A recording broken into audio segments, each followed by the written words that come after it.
patrimoine professionnel. Enfin, cet impôt ne correspond pas tout simplement à la réalité de notre économie. Dans une économie ouverte, mettre en place un tel dispositif unilatéralement présenterait un risque, selon nous, majeur pour l'attractivité de notre pays. Pour toutes ces raisons, le groupe Les Démocrates votera donc contre ce texte. Et nous souhaitons, à l'instar des travaux menés à l'échelle du G20, que la coopération internationale soit privilégiée pour renforcer efficacement la fiscalité des grandes fortunes. En parallèle, les travaux pourraient également être menés à l'échelle européenne, et nationale, pour inciter à la redistribution et à l'investissement des bénéfices non distribués localisés dans les holdings. Je vous remercie. Merci. François Jolivet. Merci, Monsieur le Président. Madame la rapporteure, d'abord, merci d'innover. Vous proposez de créer un nouvel impôt et d'apporter votre contribution au débat sur les recettes de l'État, ce qui est une bonne chose. Je suis plus inquiet sur les effets de bord de votre proposition, sans doute écrite et portée avec les meilleures intentions. Tout d'abord, et en l'absence d'études d'impact, j'attire votre attention sur les points suivants. Sans préjuger, bien sûr, de la jurisprudence du Conseil constitutionnel en matière de fiscalité confiscatoire, on me dit que c'est un vrai sujet, d'autant que le dispositif que vous créez cohabite avec l'IFI. Je ne parlerai pas non plus des conclusions du monsieur Zuckman qui inspire ce texte et qui insiste sur la dimension internationale de ce projet et pas qu'hexagonale ou seulement européen. Les conseillers de monsieur Trump qui suivent la fabrication de la loi en France doivent sans doute sourire. Et c'est l'actualité qui me pousse à vous dire cela, peut-être avec un peu de malice, mais vous voudrez bien me pardonner. La France invite le monde de l'intelligence artificielle à Paris hier. Avec cette proposition de loi, si elle était adoptée, je pense qu'il ne reviendrait pas. D'abord, le texte prévoit d'intégrer à l'assiette taxable des contrats d'assurance vie temporairement non rachetables. Première innovation. Deuxième innovation, la proposition impose une taxation de 2% sur la fortune nette, frappant d'ailleurs l'immobilier d'entreprise et le capital détenu. C'est quelque part un ISF nouvellement créé et qui va venir frapper les outils de production. Enfin, je souhaiterais savoir, puisque vous connaissez mon attachement à la politique de logement, je n'ai pas vu d'exception dans votre texte, si les sociétés foncières privées qui portent aujourd'hui la production de logements seraient taxées, seraient donc aujourd'hui dans le champ d'application de ces 2%. Le groupe Horizon et Indépendance y est aujourd'hui défavorable.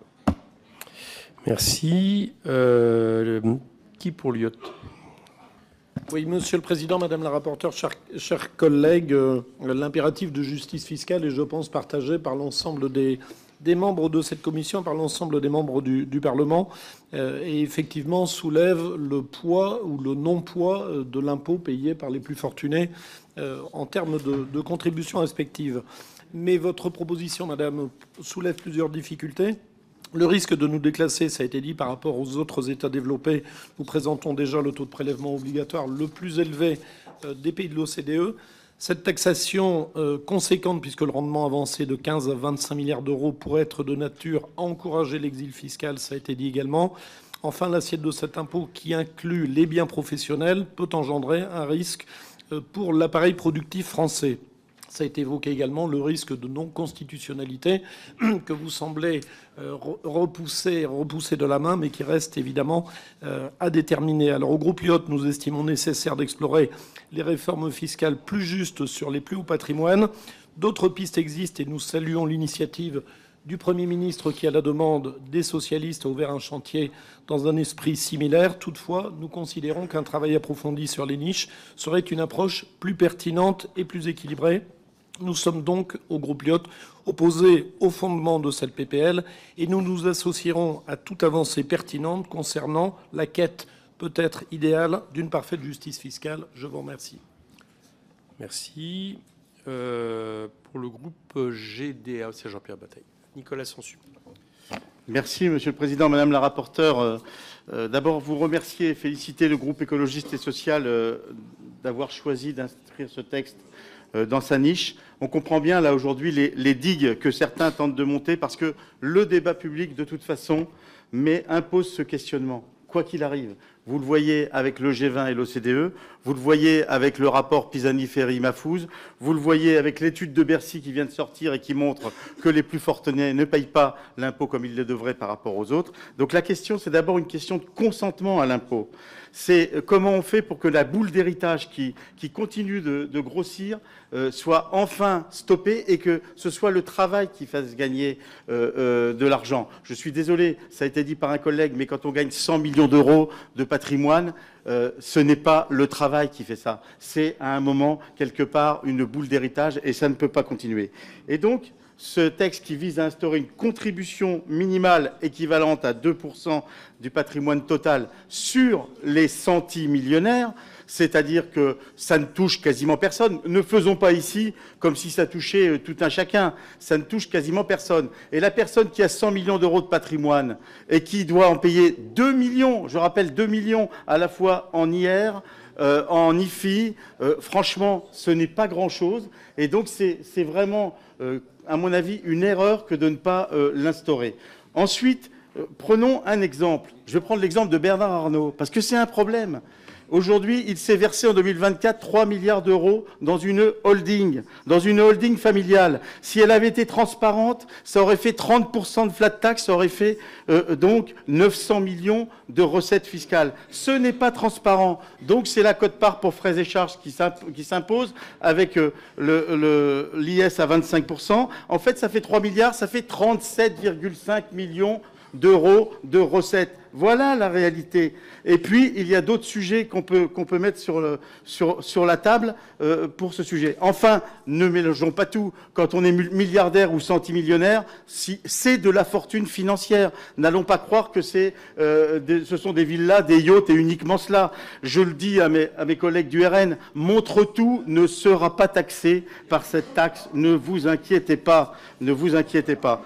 Et dernière chose, il se passe quelque chose dans le monde avec les milliardaires et vous le voyez, ils sont au gouvernement de Trump avec une volonté impérialiste absolument considérable. Je crois qu'à un moment, la France pourrait montrer qu'il faut arrêter justement ce système qui va nous amener violence et guerre. Merci. Je crois qu'il n'y a personne pour l'UDR. Non. Madame... Ah oui, pardon. C'est vrai que vous aviez réservé votre parole pour la fin. Mes chers collègues, pourquoi cette idée intéressante de nos collègues écologistes d'IPF se heurte à des obstacles nombreux et majeurs? On a un premier problème qui est le problème de la constitutionnalité, problème qu'a évoqué Madame la rapporteure. Car dans la jurisprudence du Conseil constitutionnel, il plafonne à 70% le rapport IFI plus IR plus foncier bâti plus CG, etc., par rapport au revenu disponible, et pas le revenu potentiel, je vais l'appeler comme cela. Et donc, le premier problème de constitutionnalité auquel se heurte cette idée, c'est cela, puisque si vous avez des biens qui rapportent 2%, eh bien, moins de 2%, vous êtes en fiscalité confiscatoire, puisque vous prélèveriez 100% du revenu disponible. Et même, vu la règle autour de 70%, à 1,4% de revenus du patrimoine, vous êtes à 100% du revenu disponible capté. Bien. Donc, c'est un problème majeur auquel on s'est déjà heurté, j'y reviendrai tout à l'heure, sur l'ISF. On a un deuxième problème, c'est l'inclusion des biens professionnels. Parce que dans l'ISF, les biens professionnels avaient été exclus par un amendement de l'époque, on est en 1982-83, les biens professionnels ont toujours été exclus. Pourquoi ils ont été exclus? Au nom de l'outil de travail. Bon, pour protéger et éviter la délocalisation. Tout le monde sait d'où venait ce fameux amendement que certains avaient qualifié de Liliane Bettencourt, puisque ça avait été une négociation entre André Bettencourt, le prince consort, et François Mitterrand, et qui ont été votés par nos collègues à l'époque. Donc, c'est un vrai problème d'inclure les biens professionnels, alors qu'on les a toujours exclus, y compris quand il y avait l'ISF. il y a un troisième problème, c'est la concurrence internationale. Car il faut bien voir que ces fortunes, qui sont essentiellement des fortunes mobilières, peuvent se délocaliser à tout moment. Bon. Et donc, alors, je pense que ces obstacles sont incontournables en l'état actuel de l'interprétation qu'en donne le Conseil constitutionnel. Mais il n'en demeure pas moins que le problème posé par notre collègue est réel. Je vous rappelle la fameuse étude secrète du service de la législation fiscale du temps de l'ISF. Sur les 50 plus grandes fortunes françaises, 10 ne payaient pas un sou d'ISF. Et les 40 autres payaient à peine 10% du barème. Pourquoi? Eh bien, parce qu'ils avaient organisé des holdings familiales et qui ne distribuaient pas, ou très peu. Et on voyait même des gens qui n'avaient même aucun revenu et qui vivaient comment? De prêts à la consommation, qu'ils remboursaient de temps en temps en faisant une plus-value sur une partie de leur patrimoine. Donc je rappelle cela parce que l'ISF a été complètement contourné. L'ISF était un impôt sur les petits riches et qui avaient des fortunes immobilières.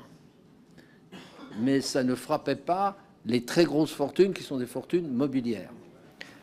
Alors, face au vrai problème posé par notre collègue, comment est-ce qu'on peut aborder le problème? Je crois que la piste, c'est examiner le problème des holdings familiales, qu'on appelle holding familial.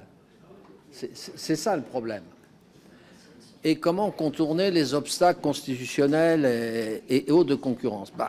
Il y aurait une solution qui serait peut-être d'examiner la possibilité de créer un précompte sur les revenus remontés dans les holdings familiales non distribués. Ouais. Alors ça, je pense qu'on pourrait contourner certains obstacles constitutionnels. Mais en l'état et en tant que rapporteur général, moi, je ne peux pas donner un avis favorable à ce texte qui pose un vrai problème, mais je pense qu'il ne faut pas l'aborder par un IPF.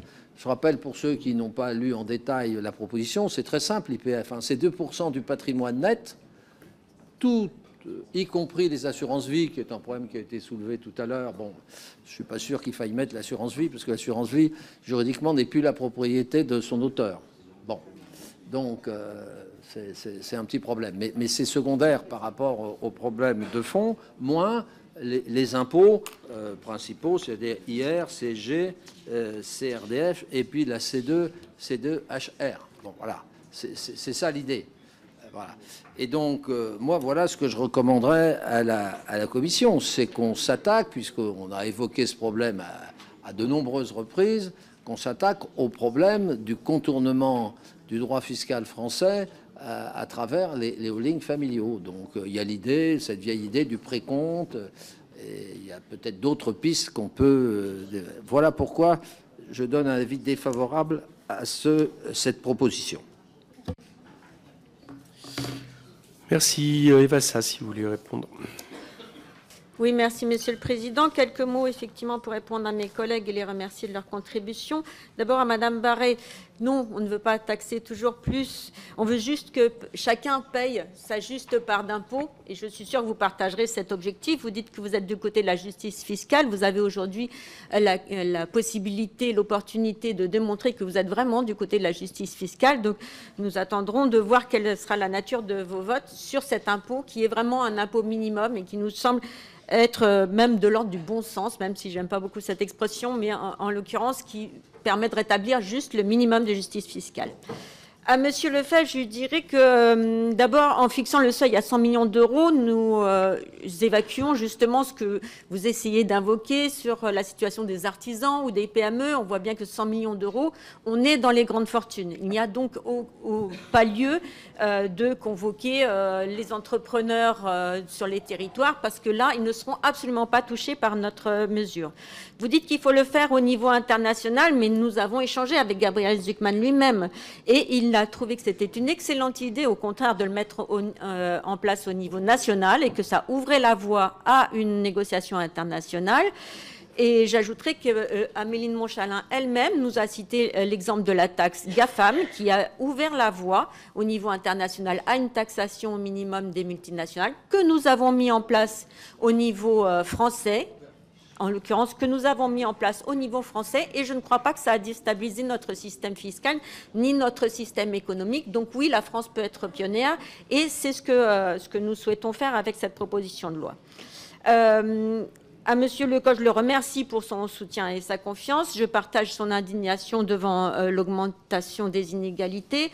Je dirais la même chose à Monsieur Boulou. Je crois que nous partageons les mêmes convictions et la même colère, hein, j'ai envie de dire, devant l'accroissement sans cesse plus important du patrimoine des plus riches dans notre pays. Sur la question des problèmes de liquidité, nous avons prévu dans la proposition de loi la possibilité d'étaler le paiement sur 5 ans. Donc c'est effectivement un sujet, le fait de parfois ne pas avoir les liquidités à un moment donné pour payer l'impôt, et nous avons déjà prévu ce cas dans le cadre de la proposition de loi. À Monsieur Ligier, le cas des patrimoines professionnels qui ne génèrent pas de revenus. Alors d'abord, il me paraît complètement marginal. Et pardon, mais s'abriter derrière ces cas extrêmement théoriques, c'est qui a toujours été fait en fait pour continuer à protéger les comportements de contournement de l'impôt des plus fortunés.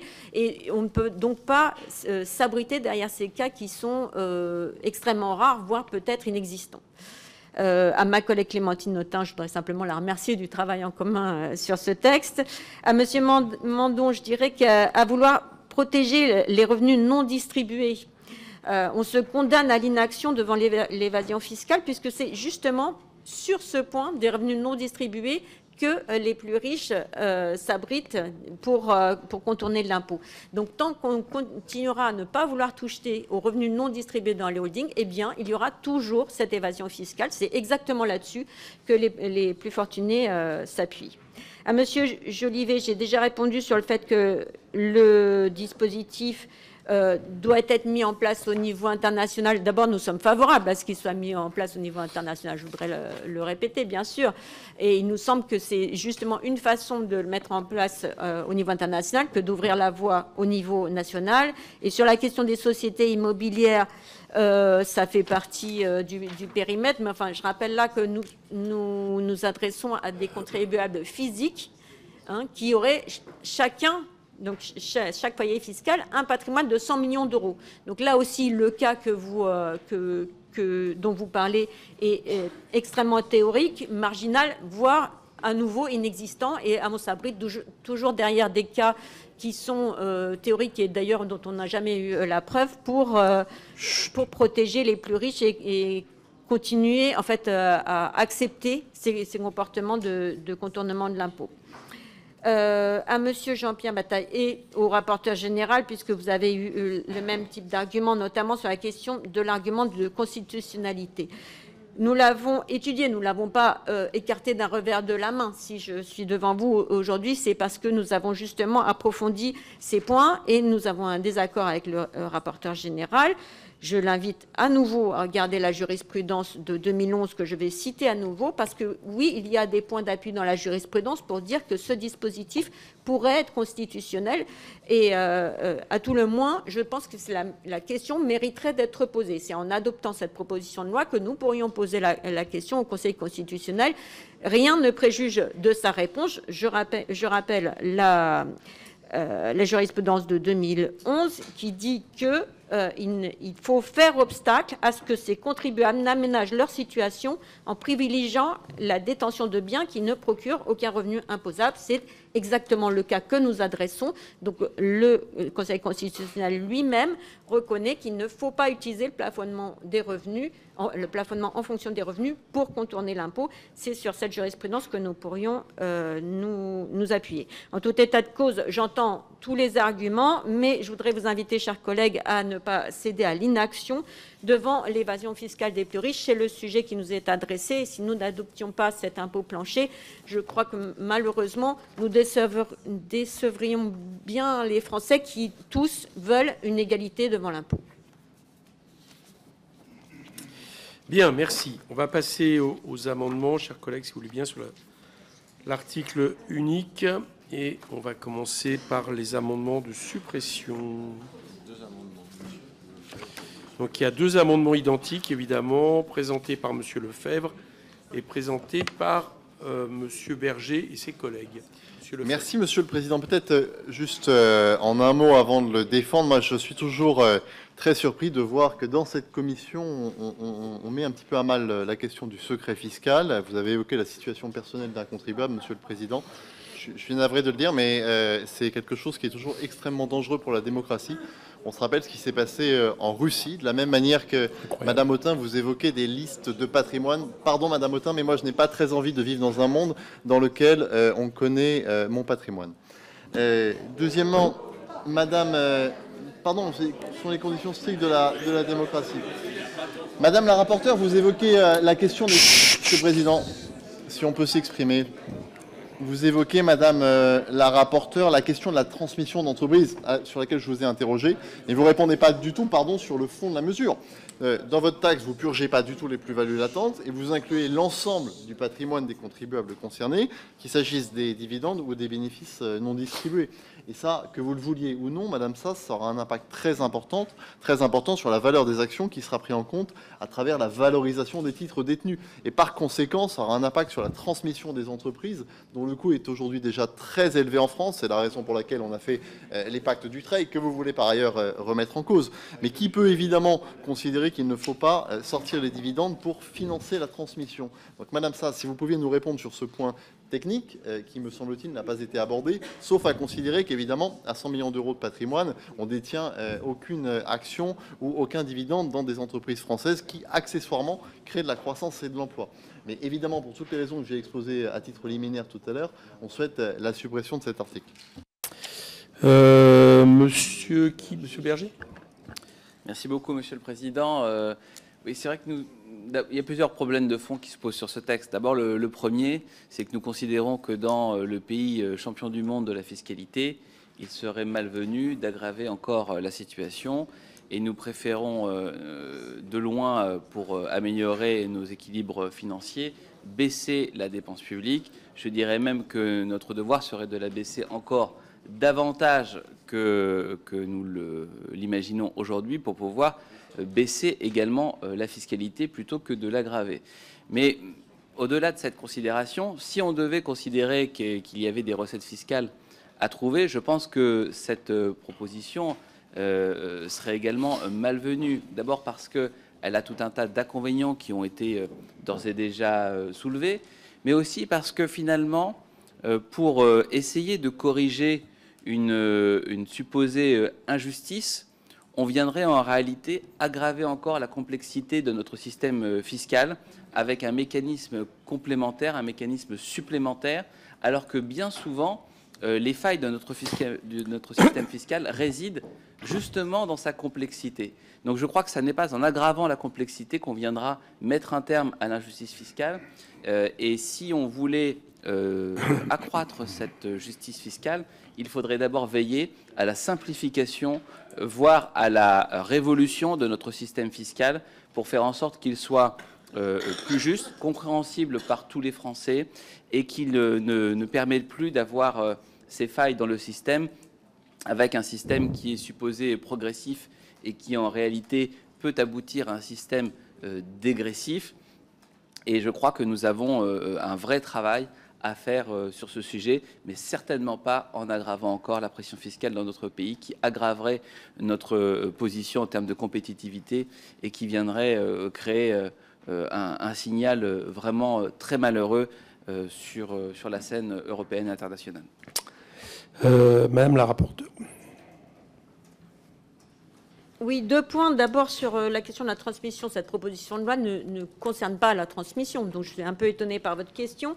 Elle ne remet pas en cause le pacte Dutreil. Le pacte Dutreil qui, comme vous le savez, exonère à 75% la transmission des parts d'entreprise et permet de maintenir un actionnariat familial dans notre pays. Le CAE en a d'ailleurs un peu souligné le caractère extrêmement avantageux. Donc, en aucun cas, ça remet en cause le pacte Dutreil et et donc la persistance d'un actionnariat familial dans notre pays. Donc je suis un peu étonnée de cette question.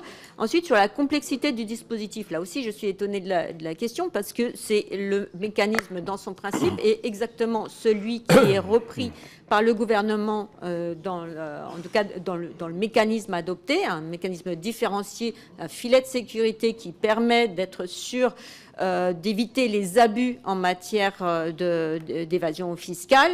Et je ne crois pas que ça rajoute de la complexité, je crois que ça rajoute de la justice et que nous en avons bien besoin dans notre pays. Donc j'émettrai bien sûr un avis défavorable à ces deux amendements. Bien, comme on est sur les amendements de suppression évidemment importants, je prendrai une intervention par groupe. Juste pour répondre pour ma part à Monsieur Lefebvre.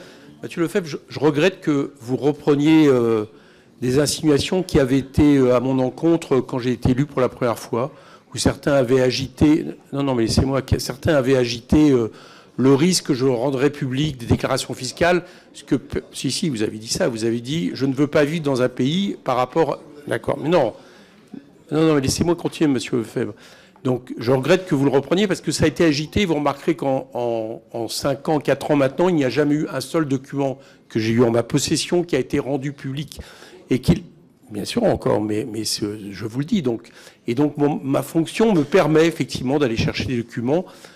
Et à partir du moment où M. Arnaud fait de sa déclaration et de ses impôts un objet politique, j'estime qu'il peut être utile pour ma gouverne d'aller vérifier si notamment ces affirmations sont vraies. Mais je vous rassure, en aucun cas, un document qui serait dans mes mains serait publié, je le répète, et ce qui vient de se passer depuis 4 ans, je crois, plaide en ma faveur. Donc voilà ce que je voulais dire.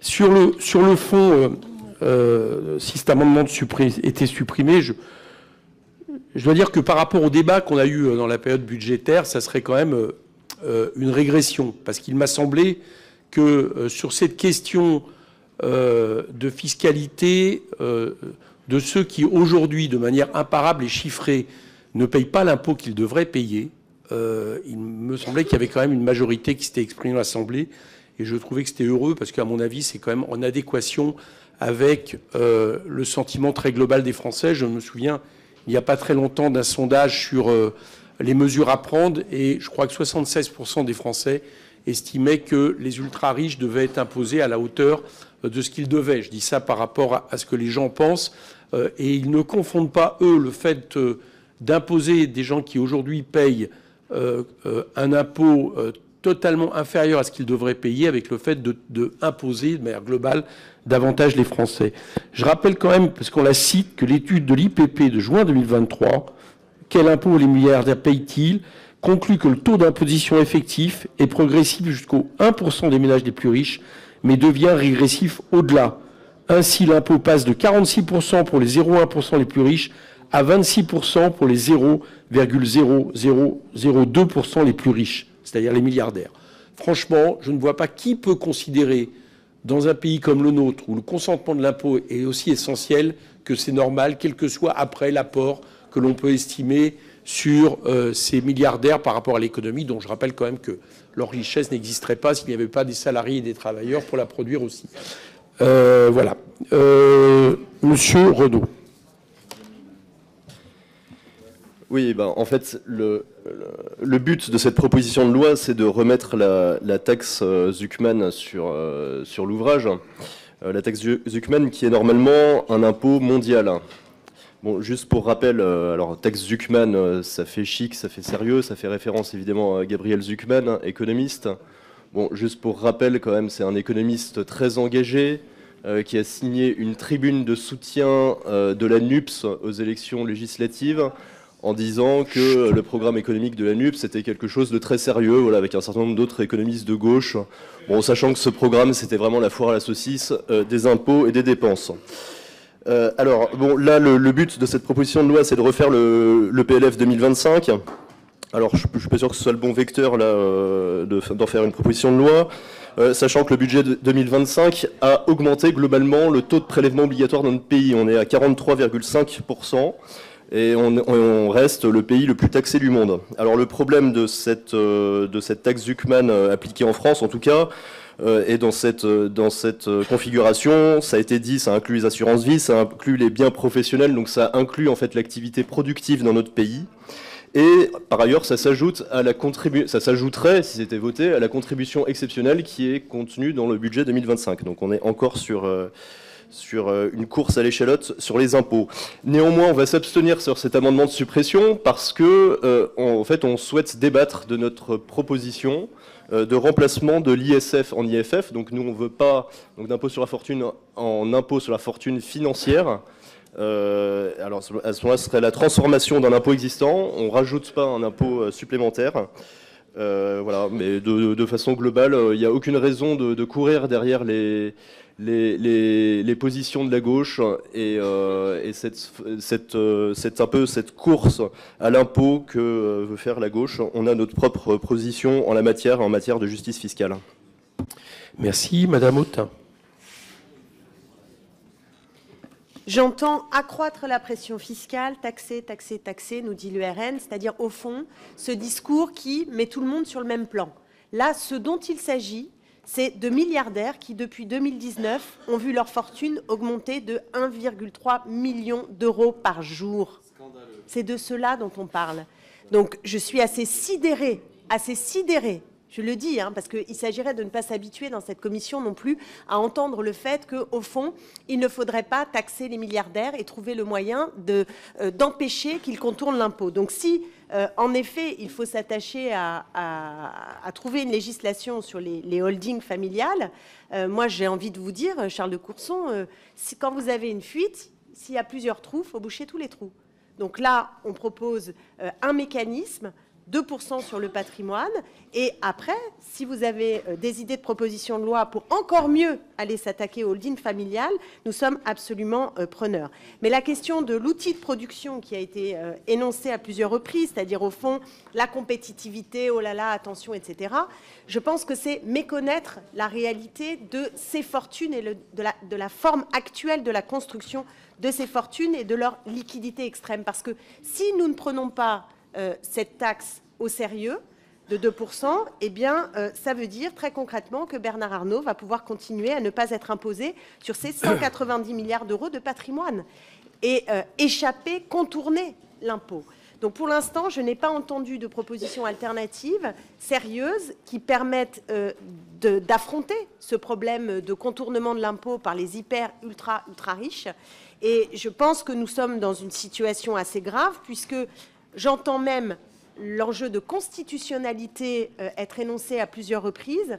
Et là, s'il me reste 30 secondes, juste de dire sur la constitutionnalité deux choses.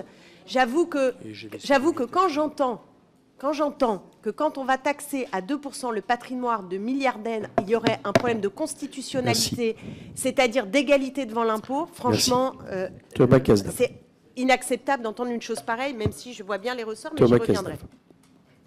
Merci, Monsieur le Président. Moi, je voudrais venir en soutien de l'amendement de notre collègue Mathieu Lefèvre et dire je comprends l'intention de la rapporteure avec sa proposition de loi. Oui, il y a un problème avec les ultra-riches. Il n'y a pas de problème avec les riches en France. Les riches en France paient des impôts et paient beaucoup d'impôts. Et on sait, d'ailleurs, il y a un certain nombre de travaux qui montrent qu'à la fin de la distribution, certains ne paient pas assez d'impôts au regard de leur revenu, leur patrimoine. Mais cette proposition de loi, elle ne bouge pas un trou. Elle est incantatoire. Parce que vous le disiez d'ailleurs à l'instant, un patrimoine liquide, il se déplace. Donc vous vous ferez plaisir, on aura une belle proposition de loi, une loi qui taxe le patrimoine, et du jour au lendemain, votre base taxable, elle se sera déplacée. Et je trouve que, Madame la rapporteure, vous balayez un peu trop vite l'argument de l'ouverture internationale. On n'est pas une île. Et je considère que l'argument où vous dites « Ah, mais Gabriel Zucman, il l'a pensé à l'échelle européenne et internationale », comme le rappelait d'ailleurs notre collègue Lefèvre, mais on pourrait ouvrir la voie à l'échelle nationale. Je pense qu'on va ouvrir une brèche et pas la voie. Et demain, ces patrimoines se seront déplacés. Et conséquence, deux choses. Un, vous n'aurez pas plus de justice fiscale. Et deux, vous n'aurez pas le rendement qui va avec. Donc c'est la raison pour laquelle on est contre cette proposition de loi, on n'est pas contre l'objectif, et elle est largement incantatoire. Merci. Mathilde Feld. Merci, Monsieur le Président. Moi, je suis un peu atterrée de voir en effet qu'on invente un peu n'importe quoi et n'importe quel prétexte pour éviter d'aller taxer, je le rappelle, 1800 personnes dans ce pays. Les champions de la fiscalité, c'est complètement faux, hein, pas du tout sur les ultra-riches, on n'est absolument pas les champions de la fiscalité. Et puis, il ne s'agit pas d'une taxe, il ne s'agit pas d'un impôt, il s'agit d'une garantie de contribution effective. Je regrette beaucoup que monsieur le rapporteur général brandisse de façon systématique le principe de constitutionnalité. Nous sommes ici entre parlementaires, donc faisons les choses et on verra bien derrière comment se situe le Conseil constitutionnel. Je rappelle aussi accessoirement que nous parlons d'une mesure qui pourrait rapporter 20 milliards au budget de la France, ce qui, dans les circonstances actuelles, à mon avis, n'est pas un simple détail. Et puis, je finirai en m'amusant de voir que le Rassemblement national, qui se fait le chantre et le défenseur des opprimés dans ce pays, refuse une fois de plus un impôt qui pourrait rétablir un peu de justice fiscale et qui est très attendu par les Françaises et les Français, qui déplorent chaque jour de voir que les ultra-riches ne s'acquittent pas de leurs impôts, alors que eux-mêmes, par la TVA, 90% des Français payent des impôts, alors que les riches n'en payent pas. Merci. Marie-Christine Dalloz. Oui, merci, Monsieur le Président. Quand vous dites, Madame la rapporteure, par rapport à cette proposition de loi, que la justification, ce serait de lutter contre l'abus en matière fiscale. Je suis désolée, il existe dans notre droit fiscal des dispositifs anti-abus. Donc je ne vois pas en quoi votre proposition va permettre de répondre aux abus éventuels en matière de fiscalité, puisqu'il existe déjà une réglementation. Le vrai sujet, votre proposition de loi, elle pose deux questions. La première question, c'est à laquelle vous devriez pouvoir répondre, c'est le niveau de nos prélèvements. Quand j'entends une collègue dire que nous ne sommes pas les champions du monde en matière de prélèvement, si, madame, mais aujourd'hui, la France a un niveau de prélèvement qui est maximum et qui, d'ailleurs, entrave nos perspectives économiques. Premier sujet. La deuxième question, c'est le niveau de la compétitivité. Comment rendre nos entreprises et notre pays attractifs en matière de compétitivité quand vous n'avez dans la bouche que le mot taxation? C'est un vrai sujet auquel vous ne répondez pas. Et effectivement, se pose le problème du rendement. C'est bien de faire des simulations, sauf que quand les fortunes seront délocalisées, eh bien, il n'y aura plus de rendement et plus de perspectives, de perception supplémentaire d'impôts. La taxation, ce n'est pas l'alpha et l'oméga de notre économie. Je crois que vous prenez les choses dans le mauvais sens, et chaque fois que vous avez une proposition, c'est pour rajouter de nouvelles taxes. Et quand, Monsieur le Président, vous parlez du consentement à l'impôt, quand on regarde en France le faible nombre de contribuables aujourd'hui, comparativement aux autres pays européens, il serait peut-être intéressant de se poser la question d'une taxe très basse, mais sur l'ensemble des contribuables, parce que là, on parlerait de consentement à l'impôt. Donc, pour toutes ces raisons, bien évidemment, nous voterons pour la suppression de cette proposition de loi. Ben, ça tombe bien, moi je suis pour 14 tranches concernant tout le monde, et de manière plus juste. Mais la prochaine fois, vous voterez pour notre amendement. Nicolas Sansu. Merci, Monsieur le Président. Je voulais dire quelque chose, mais je suis obligé de réagir tout de suite, parce que quand on nous dit vous n'avez à la bouche que le mot taxation, non, on a à la bouche le mot consentement et le mot justice fiscale. Et je crois que devant les défis qui s'annoncent, notamment sur la transition écologique et les difficultés, l'urgence climatique, je crois qu'à un moment, il faut être sérieux. Et quand on nous dit, attention, les riches vont s'en aller, mais regardez les États-Unis, eux, ils taxent les gens, même s'ils s'en vont, hein, tous ceux qui ont la nationalité américaine. Et nous, qu'est-ce qu'on a fait? On a diminué la durée de l'exit tax. Voilà, on a dit, allez hop, allez-y, open bar, vous pouvez vous en aller, et on ne vous taxera pas si vous donnez vos actions 3, 4 ans après. Mais qu'est-ce que c'est que ça? C'est absolument inconséquent de la part de nos dirigeants. Enfin, il y a quand même tout un tas de sujets qui permettent justement de taxer celles et ceux qui voudraient délocaliser leur fortune financière, on va le dire comme ça, puisque on pourrait dire, vous avez bénéficié de l'éducation, vous avez bénéficié de la santé, vous avez bénéficié, eh bien, même si vous allez à l'extérieur, on vous taxe, peut-être de manière dégressive, mais pendant 15, 20 ans. Et ça, c'est un sujet qui est sur la table de l'OCDE et du G20, et vous le savez. Donc franchement, arrêtons de dire ça. Et puis, dernière chose, Madame Dalloz, tout le monde paye l'impôt. Quand on voit le niveau de la TVA, qui est quand même le premier impôt, tout le monde paye l'impôt. L'impôt sur le revenu n'est pas le seul impôt qui existe et le seul prélèvement obligatoire, c'est même un des plus petits dans la distribution de l'architecture fiscale. Michaël Boulou. Michaël Boulou. Oui, merci. Moi, je suis effaré de voir le conservatisme des collègues de droite et d'extrême droite. Une partie de votre discours, c'est compliqué, ne faisons rien. Et donc, vous souhaitez torpiller cette PPL avec cet amendement de suppression. Donc, voilà, je pense qu'il faut aussi vous regarder dans le miroir. On parle quand même de patrimoine pour ces 0,01% qui, quasiment sans rien faire, hein, en vivant sur son patrimoine, le voit augmenter de 10% annuel. Et encore, pour certains, c'est 15%. Hein. Donc, voilà, une taxation quand même relativement modérée de 2%. Je pense que, même pour eux, enfin, c'est une participation au bien commun. Est-ce que vous croyez qu'ils vont pouvoir maintenir ce niveau de rentabilité sur le long terme dans une société qui va mal, faute d'investissement, ou dans une planète qui va mal, parce qu'il y a voilà, cet enjeu climatique. Donc, évidemment, on votera contre cet amendement de suppression et on souhaite qu'on puisse continuer à débattre de ce texte. Est-ce que tous les groupes qui souhaitaient intervenir l'ont fait? Si oui, je repasse la parole à la rapporteure et nous votons.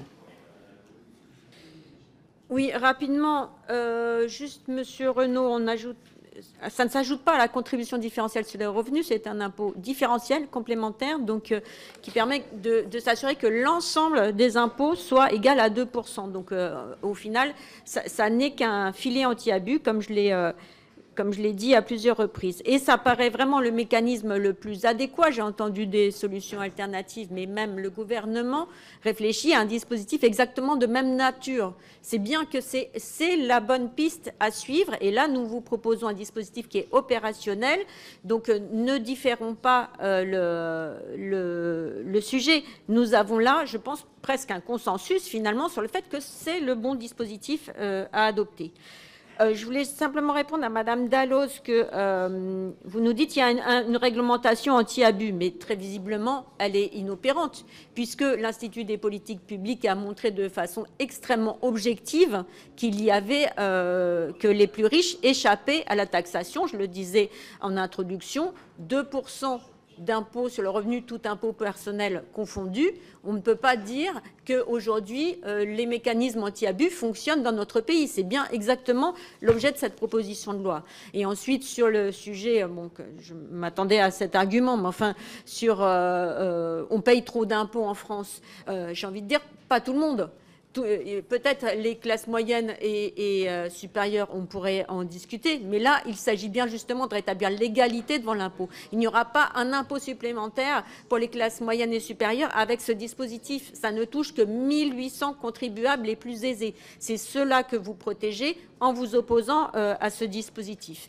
Dernière chose sur l'exil fiscal, ma réponse à Thomas Cazenave. On n'est pas... personne ne nie le fait que l'exil fiscal est un risque et existe.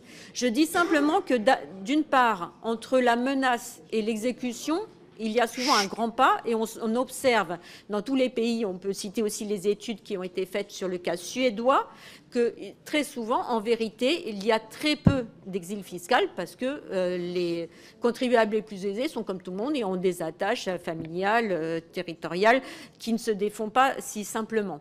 Donc, relativiser le sujet et ensuite, oui, c'est un vrai sujet. Nous ne nions pas ce sujet. C'est la raison pour laquelle nous vous proposerons un amendement qui permet de faire perdurer le dispositif pendant 5 ans dès lors que vous quittez le territoire pour changer votre résidence fiscale. C'est une façon de freiner cette expatriation fiscale possible. Nous avons pris en compte le sujet que vous évoquez.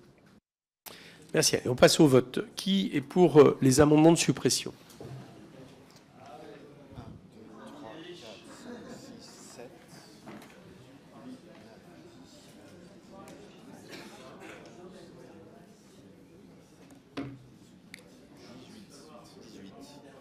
Qui est contre?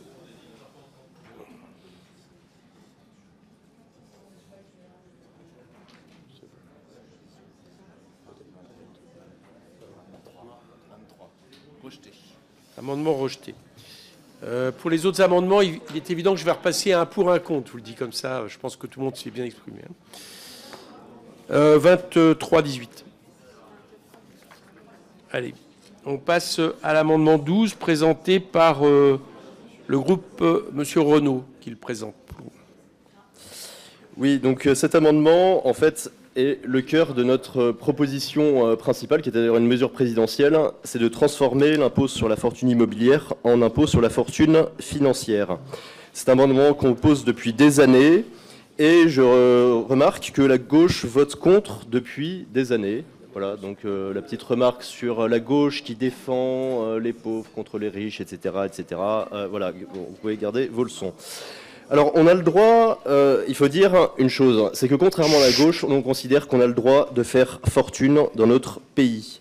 Et il n'y a aucune honte à faire fortune, au contraire. Et c'est là où on a une différence fondamentale avec la gauche. C'est-à-dire que la gauche considère que la fortune, c'est mal, que s'enrichir, c'est dégoûtant, et que réussir, c'est honteux. Nous, on considère qu'il y a différentes façons de faire fortune et que toutes ne se valent pas. C'est-à-dire que s'enrichir en entreprenant, en créant des entreprises, en créant de la richesse dans l'économie réelle, ça, c'est tout à fait positif. En revanche, les rentes et la spéculation, c'est une façon nettement moins légitime et beaucoup plus confortable d'ailleurs de s'enrichir. Et c'est toute la philosophie de notre impôt sur la fortune financière qui est en réalité une taxe anti-spéculation. Et c'est d'ailleurs l'exact opposé de l'IFI actuel, de l'impôt sur la fortune immobilière qui taxe le patrimoine enraciné. Donc c'est le sens de notre amendement, donc quelque part de remplacer cette proposition de loi par notre proposition, qui est une proposition 100% RN qu'on dépose depuis des années, c'est-à-dire remplacer l'IFI par un impôt sur la fortune financière anti-spéculation. Merci. Madame la rapporteure. Oui, merci, Monsieur le Président. Donc, votre amendement propose de remplacer l'IFI actuel par l'impôt sur la fortune financière. Bien que je sois d'accord sur le fait que la fortune financière mérite d'être mieux imposée, je trouve que votre proposition est restrictive par rapport à celle que nous défendons. L'impôt sur la plancher sur la fortune aurait une assiette plus large et serait donc plus intéressante. Elle permet l'impôt plancher sur la fortune permet notamment d'inclure et d'imposer les éléments relevant de la fortune immobilière. L'imposition que nous proposons est également plus juste car elle cible spécifiquement la tranche de contribuables les moins imposés et les plus aisés, ce que ne fait pas votre impôt sur la fortune financière. Donc si j'en partage l'objectif, je pense que je serai défavorable à votre amendement parce que je souhaite conserver l'esprit de notre impôt plancher sur la fortune. Monsieur Renaud.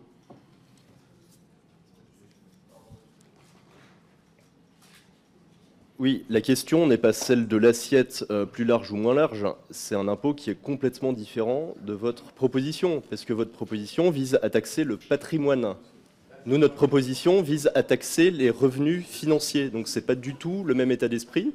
Et d'ailleurs, c'est la même raison qui fait qu'on est opposé à l'IFI et qu'on veut le remplacer par un impôt sur la fortune financière. Voilà, ce qui est visé, c'est les revenus financiers, ce n'est pas le patrimoine.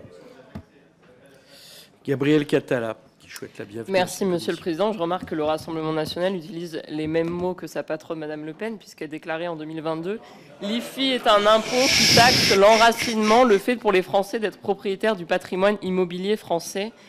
Cet impôt protégera, leur nouvel impôt sur la fortune financière, protégera les classes moyennes qui entraient parfois dans l'ISF du fait de la simple valorisation d'un patrimoine immobilier familial. » Or, il y a déjà un abattement sur l'IFI actuellement, et donc c'est que les Français qui détiennent un patrimoine supérieur à 1,3 million d'euros, soit moins d'1% des Français, qui sont assujettis à l'IFI, qui est déjà un impôt nettement insuffisant. On est loin donc des classes moyennes qu'évoque Madame Le Pen, et c'est une insulte pour les 50% des Français qui détiennent un patrimoine inférieur à 100 000 euros. Et on sait pourquoi le Rassemblement national propose chaque année cette proposition.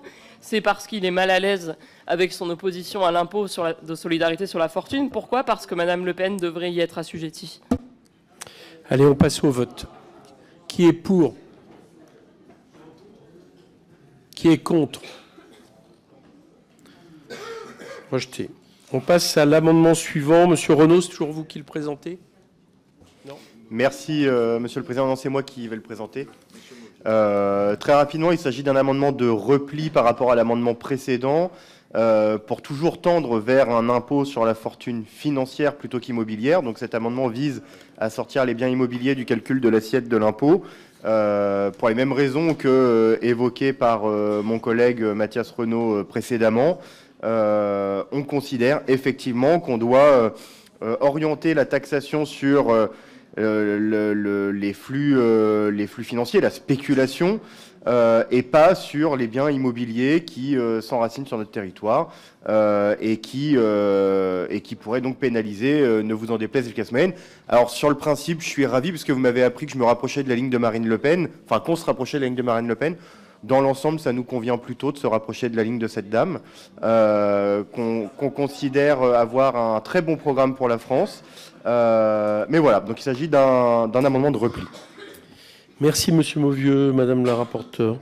Oui, c'est un amendement qui vise à retirer les biens immobiliers, au fond, de l'assiette de l'impôt plancher sur la fortune. Il ne nous paraît pas y avoir de justification à exclure les biens immobiliers de l'assiette de l'impôt plancher, d'autant que l'impôt plancher est ciblé sur les patrimoines très élevés, je le rappelle, plus de 100 millions d'euros, ce qui exclut toute taxation injuste des classes moyennes. Je serai donc défavorable à cet amendement. Madame Autain. Oui, merci Monsieur le Président. C'est toujours intéressant de voir que le Rassemblement national partage cette philosophie macroniste selon laquelle il faut que des jeunes rêvent d'être milliardaires. En effet, il y a une différence de philosophie entre vous et nous sur le rapport à l'argent, sur le rapport à la fortune. Mais là, j'ai l'impression que vous ne prenez pas en considération la réalité de la structuration de ces patrimoines des ultra riches. Parce que la réalité aujourd'hui, c'est que ces patrimoines que nous voulons taxer à 2% en impôt plancher, ils sont fabriqués quasi essentiellement par des actifs financiers. Donc ce que vous proposez, c'est un moins-10 pour au final protéger les milliardaires et les hyper riches. On ne peut pas le lire autrement et vous faites une focalisation sur l'immobilier, mais en réalité notre taxe, elle va toucher la cible, et cette cible, ce sont les actifs financiers qui sont dans les holdings et qui sont les nouveaux moyens pour les milliardaires et les ultra riches d'échapper, de contourner l'impôt. Merci. Est-ce qu'il y a une défense de l'amendement? Non. Passe au vote. Qui est pour? Qui est pour? Qui est contre? Rejeté. On passe à l'amendement numéro 4 présenté par LFI. Oui, merci Monsieur le Président. Donc je remercie évidemment encore une fois les collègues écologistes d'avoir déposé cette PPL qui nous permet de franchir une étape très importante et très attendue des Français dans la lutte contre l'évasion fiscale, malheureusement abandonnée par les macronistes et je vois aujourd'hui par l'ensemble de la droite, et qui constitue pourtant un des plus grands fléaux de ce siècle. Donc, au sein de cette commission des finances, en tant que rapporteur spécial, j'ai publié un rapport avec le collègue Nicolas Sansu, dans lequel nous relayons justement ce constat établi de longue date par Gabriel Zucman, que notre pays est devenu un paradis fiscal pour les millionnaires et les milliardaires. Et donc, la recommandation numéro 13 que nous faisions, c'était la création d'un impôt plancher. Ce rapport, il évalue également le volontarisme politique de nos gouvernements successifs, notamment au cours des 7 dernières années, marqués par le sceau du macronisme, et le constat est sans appel. Derrière les plans de communication gouvernementaux portés par messieurs Attal puis Darmanin lorsqu'ils étaient au budget, il n'y a rien. Ces plans ne sont suivis ni d'actes ni d'effets. Et pour cause, voici un document particulièrement intéressant, qu'il s'agit d'un référé de la Cour des comptes adressé au Premier ministre et rendu public le mois dernier, qui revient sur le plan de lutte contre les fraudes aux finances publiques lancé en grande pompe par Gabriel Attal en 2023. Ce plan disait créer une unité de renseignement fiscal. Elle sera mobilisée sur la recherche et la prévention des fraudes fiscales les plus complexes et les plus graves. Des agents expérimentés opéreront dans cette cellule créée au sein de la Direction nationale du renseignement et des enquêtes douanières. Et que dit la Cour dans ce référé? Qu'à ce jour, 2 ans plus tard, alors qu'une centaine d'agents devaient composer ce service à terme, 3 fiches de poste ont été créées et aucun recrutement n'a été réalisé. Camarades macronistes, vous n'avez rien fait car vous aviez sans doute un problème de recettes. Vous avez l'occasion de vous rattraper aujourd'hui en votant en faveur de cette PPL de justice fiscale et sociale, ainsi que pour cet amendement qui abaisse le seuil d'entrée du dispositif plancher de 100 à 50 millions. Merci. Et voilà. Madame la rapporteure.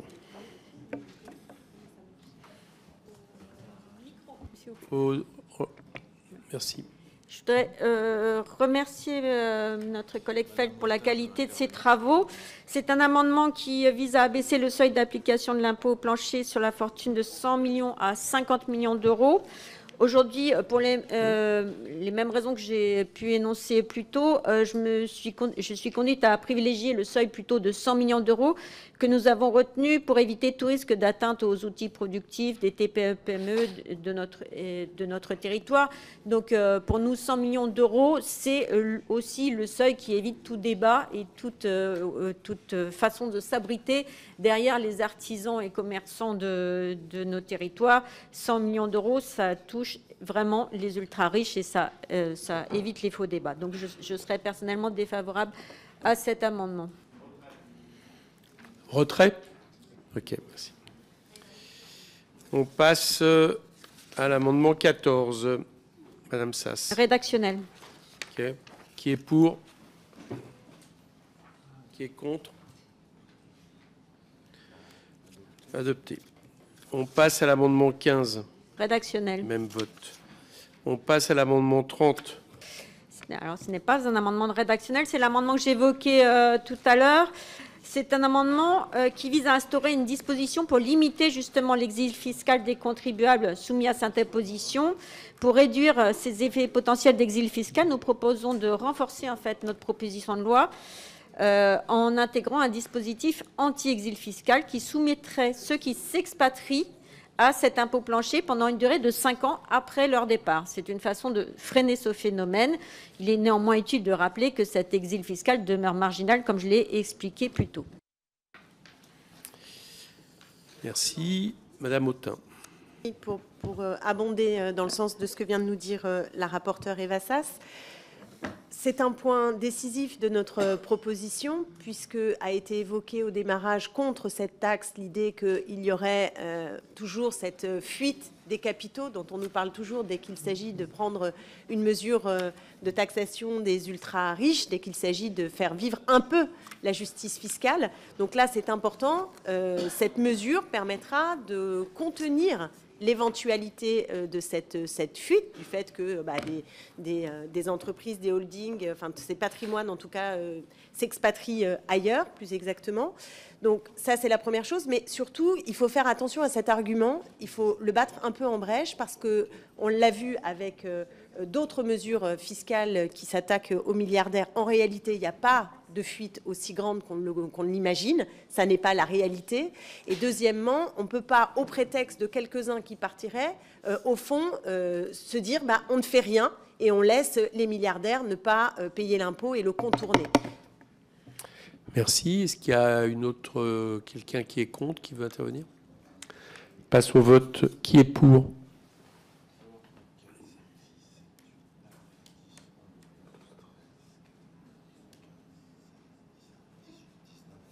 Qui est contre?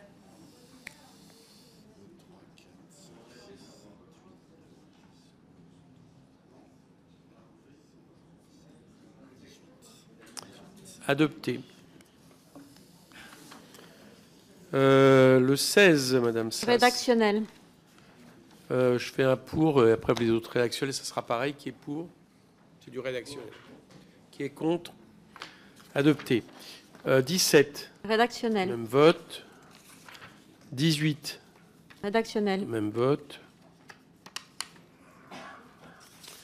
19. Rédactionnel. Même vote. Le 5, là c'est par contre une discussion commune. Qui défend pour France Insoumise? Merci, Monsieur le Président. Donc, si la France est devenue un paradis fiscal pour les multimillionnaires, comme le fait remarquer l'Observatoire, c'est simplement parce que notre législation permet d'éviter l'impôt, puisqu'elle est trop permissive. Les plus pauvres, eux, à chaque fois qu'ils consomment, sont redevables de la TVA. Et comme ils consomment une très large partie de leurs revenus, voire tous leurs revenus, ils payent cette taxe systématiquement sur tous leurs revenus. Autre exemple, les salariés des classes moyennes payent également systématiquement l'impôt sur le revenu qu'ils doivent à l'État, puisqu'ils n'ont pas les moyens d'avoir des avocats qui leur permettent l'évitement. Par contre, les milliardaires ne peuvent pas consommer tous leurs revenus, c'est humainement impossible. Et ils peuvent aisément jouer à s'exempter d'impôts en structurant de façon artificielle leurs actifs grâce à notre système fiscal mité de niches et d'exonération. Pour que tout le monde soit traité de façon égale face à l'impôt, que les gros payent gros et que les petits payent petits, cette proposition de loi est essentielle. Nous proposons, par cet amendement, d'augmenter le taux de prélèvement. Le Rassemblement national propose, pour restaurer de la justice fiscale, d'instaurer un impôt sur la fortune financière, sorte d'IFI macroniste inversé, avec les mêmes tares néanmoins, créer une distorsion et de faibles rentrées fiscales par une conception étriquée du patrimoine à taxer.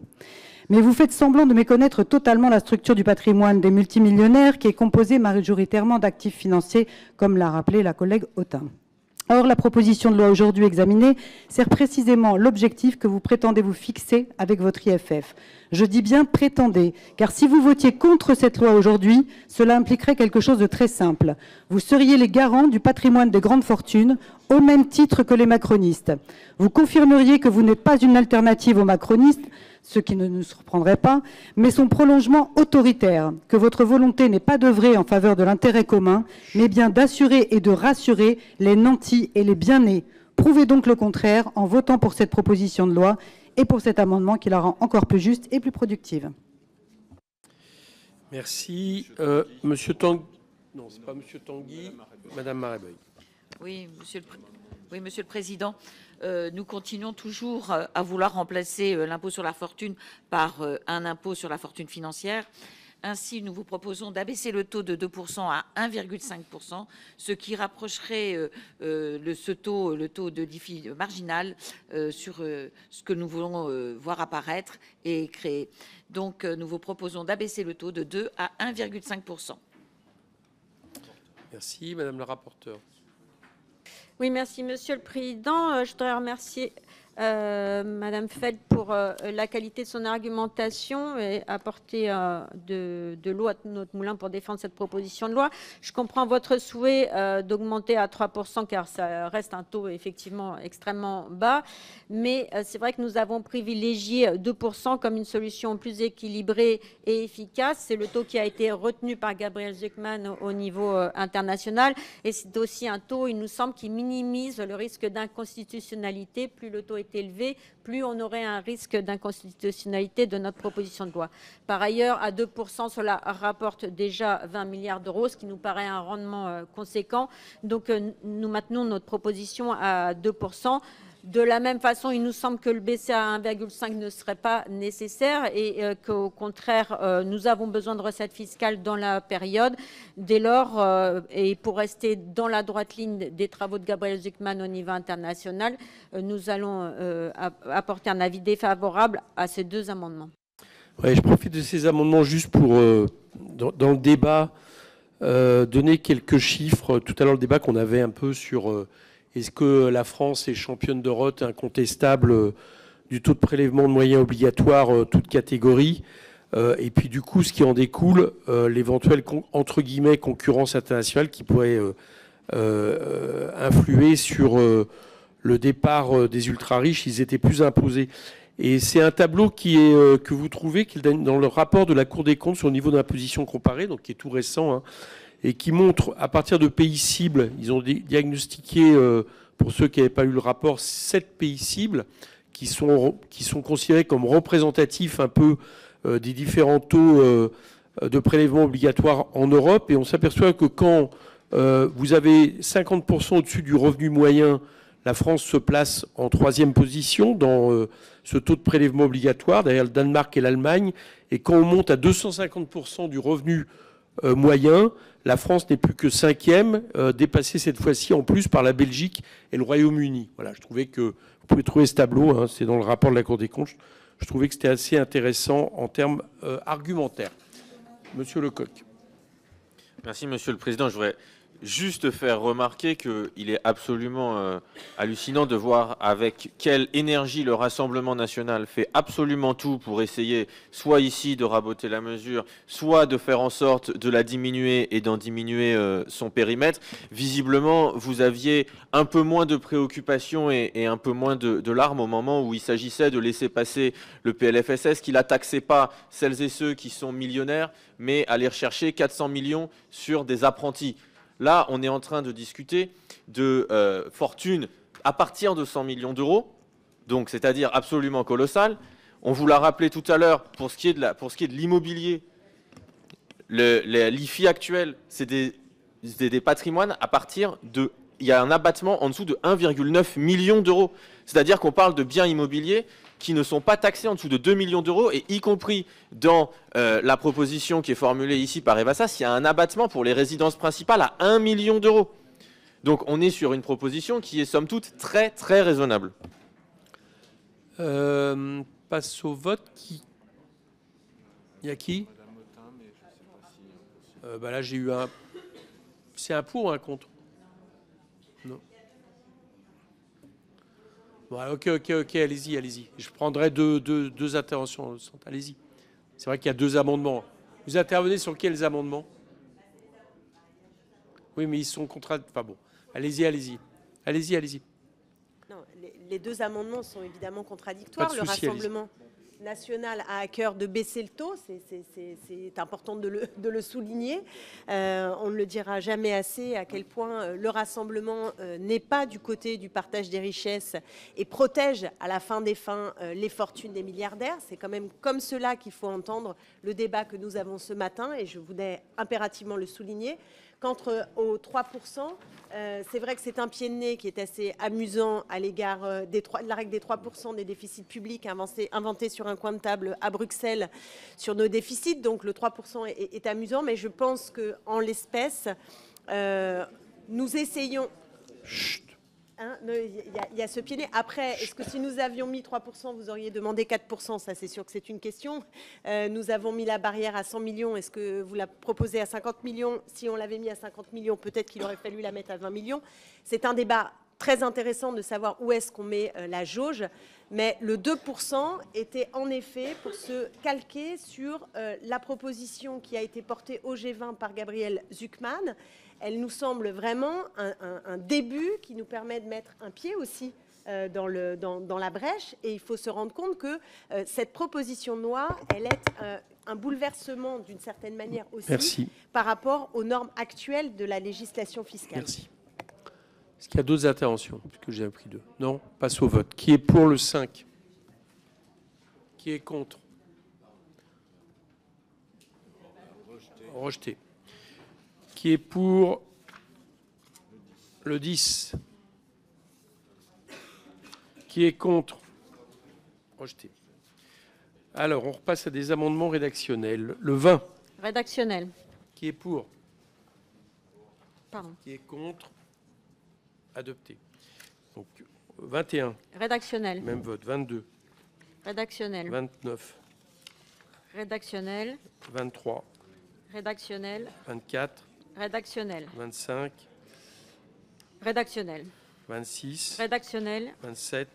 Rédactionnel. 28. Rédactionnel. Ok, le 2, monsieur Lefebvre, je ne crois pas qu'il soit rédactionnel. Non. Oui, merci Monsieur le Président. Madame la rapporteure, il s'agit de conditionner l'entrée en vigueur de cette proposition de loi à un accord à minima européen ou à tout le moins mondial dans le cadre du G20, parce que vous n'avez, sauf erreur, pas répondu à l'argument de la mobilité des capitaux, à l'argument de la mobilité des chefs d'entreprise et aux arguments sur la transmission patrimoniale que j'ai évoqué, compte tenu de la nature de l'assiette que vous prenez en compte dans cette présente proposition de loi. Madame Sass.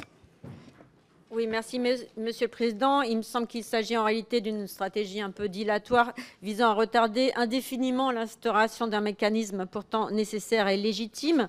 Aucune raison, si ce n'est la volonté politique, ne s'oppose à la mise en place de cet impôt. Ni le droit européen, ni le droit international n'empêche la France d'agir dès maintenant.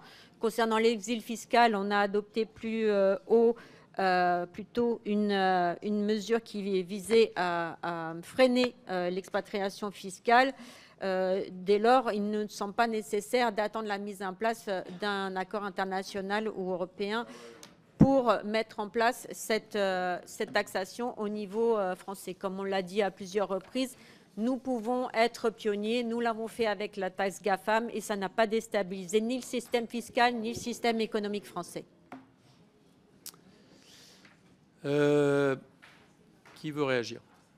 Personne, on passe au vote. Qui est pour?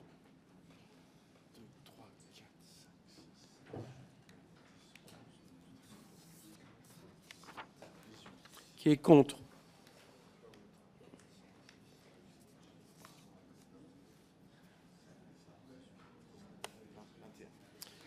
Rejeté.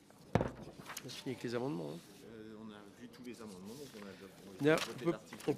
On peut passer au vote de l'article unique. Qui est pour l'article unique?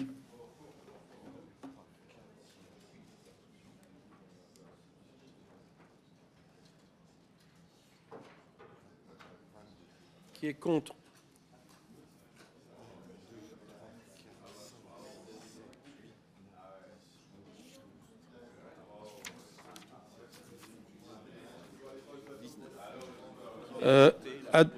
Adopté, donc la proposition de loi est ainsi adoptée.